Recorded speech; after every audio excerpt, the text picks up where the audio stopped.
shirkii Rabaad sababta Soomaaliya loogu doortay xoreynta wadamadaasi waxay ahayd durbadiiba markii kacaankii 21 Oktoobar uu urtay ayaa waxaa la isku soo dubariday ciidan xoog leh kana dheelitiran dhinacyada tirada tayada tababarka xeeladaha dagaalka hubka iyo saanadahaba kuliyadaha istiraatiijiga adduunka ee ku takhasusay qiimaynta ciidamada caalamka ku baahsan ayaa waxay ciidanka Soomaaliya xilligaas u aqoonsadeen in uu safka hore uga jiro ciidamada ugu fiican Afrika waxayna kaga jireen kaalinta afraad waxa ka horeeyay oo kaliya ciidamada ka dhisan wadamada kale ah Koonfurta Afrika, Masar iyo Nigeria. Soomaaliya waxay ku tallaabsatay xilligaasi horumar dhaqaale oo dhan kasta saameeyay waxayna xilliga uu kacaanku majara u hayay ay noqotay dal sharaf iyo karaamo leh oo lagu qiimeeyo dunida oo dhan gaar ahaan qaaradda Afrika. haybadii ay Soomaaliya adduunweynaha ku yeelatay darteed bishii Juun 1974 waxaa xamar lagu qabtay shirkii ururka midnimada Afrika waxaana guddoomiye sanadeed loo doortay madaxweynaha Jamhuuriyadda Dimuqraadiga Soomaaliya Allaha u naxariistay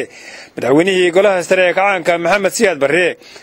Omar Carte Qaalib oo xilligaasi ahaa wasiirka amuraha dibadda ee Soomaaliya oo u tartamayay jagada xogayaha guud ee OAU dhowr cod iyo si dirqi ah ayuu ku seegay in loo caleemo saaro jagadaasi sidoo kale kacaanku waxa uu mowqif cad ka istaagay qadiyadii bariga dhexe iyo Israa'iil waxaana uu Jaalle Maxamed Siyaad Barre Allaha u naxariistay tilmaamay in Soomaaliya oo dowlad islaam ah ay bariga dhexe ka hadasho waxa ka socda kana soo horjeesato waxaana kacaanku dhaliilay siyaasadda Israa'iil ee ku aadan dadka dhulkooda xoog lagu haysto guud ahaanta wadamadii aan marnay oo aanu siyaarada u tagnay ay ka mid ahayd Carabiya Sacuudita, Abu Dhabi, Qatar, Bahrain, Kuwait, Oman, Jamhuuriyadda Yemen intaba waxaanu kala kulannay soo dhaweyn qaaya leh gacaltooyo weynuna ay ka muuqato oo dadkaasu guud ahaantooda ama shicbi ama madax ay u qabaanin dadka Soomaalida inta gaar ahaan su'aashaadii marka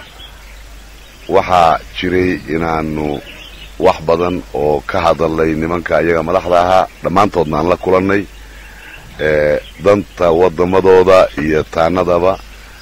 midda Afrika iyo midda Carbeed intaba midda adduunka mashaakil ka taagan guud ahaantiisa iyo midda ka taagan bariga dhexe inta waxyaalihii aanu ka wada hadallayna guud ahaantooda waanu ama aad isugu dhoweyn ama waanu isku afgaran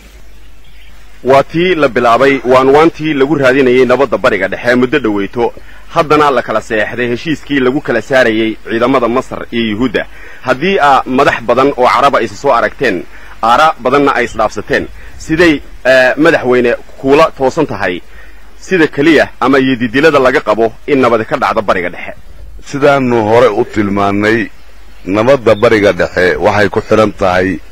in Yuhuuddu ay ka tanaasusho siyaasadeedii foosha xumayd oo dalbadsiga ahayd oo ahayd tilaabo inay dalal badan oo Carbeed u qaadato iyadoo daba socota waxyaalihii duqoobay oo ay iyagu ku abtirsan jireen inay lahaayeen bariga dhexe badidiisa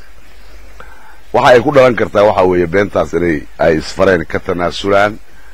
waxa weeye in ay u taameeyaan aniga indhahayga danta ilmahooda dambe ay u taameeyaan ee ay ka guuraan dalalkii ay qabsadeen Palestine dadka lay ku noolaan jirayna xuquuqdooda ay siiyaan Carabtana si xaq ah oo xadaana ay ula heshiiyaan anna filayo inay ku gaari karaan nabad waarta oo iyaga dantooda ah iyo danta ilmahooda intaba hadday tahay ahaan weydo sida Carwa haddaba isugu tagtay way isugu sii durki doontaa dhalinta Carbeedna ciilkoodu waa sii kordhi doonaa iyo cadaawadoodu markaasna maalin ayuunbay ku biyo keeni doonaan markay saas noqotona waxay u daraan doontaa aayaha dambe ee ilmaha Yahuudiga Jaalle madaxweyne markii aad ka soo noqotay xajkii iyo wadamada Carabta ee sadcaalka ku soo martay waxa aad booqasho ku soo martay gobollo iyo degmooyin badan oo ka mid ah dalka jamhuuriyadda dimuqraadiga ee Soomaaliya haddaba ummadii Soomaaliyeed ee halka deganeed haddii ay soo aragteen isla markiibana aad soo indhaysay mashaariicda horukaca ah ee halka laga qabtay maxaad ku soo aragtay ummaddu sida ay uga qayb gashay dhismaha waddanka iyo halganka ummadda Soomaalidu ay u halgamayso mabda'a toosan ee hawliga hanti wadaag iyo hanuuninta dadkii halka deganaa run ahaantii waxay ahayd aad bay wax kool iigu ahayd inaan soo maro ama soo booqdo 8 gobol aan soo booqday iyo in aan yarayn oo degmooyin aha intaanan magaala madaxda jamhuuriyadda aanan ku soo noqonin sababtoo ah inaan garto xeerka dadku ay ka marahayaan xagga kormada fikradda iyo xagga waxqabsiga dhaqaalaha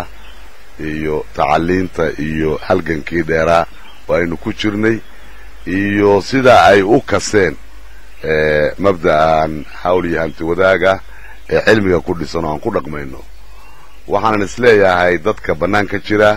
aad iyo aad ayay haraw kaceen aadna moodaa in magaala madaxdu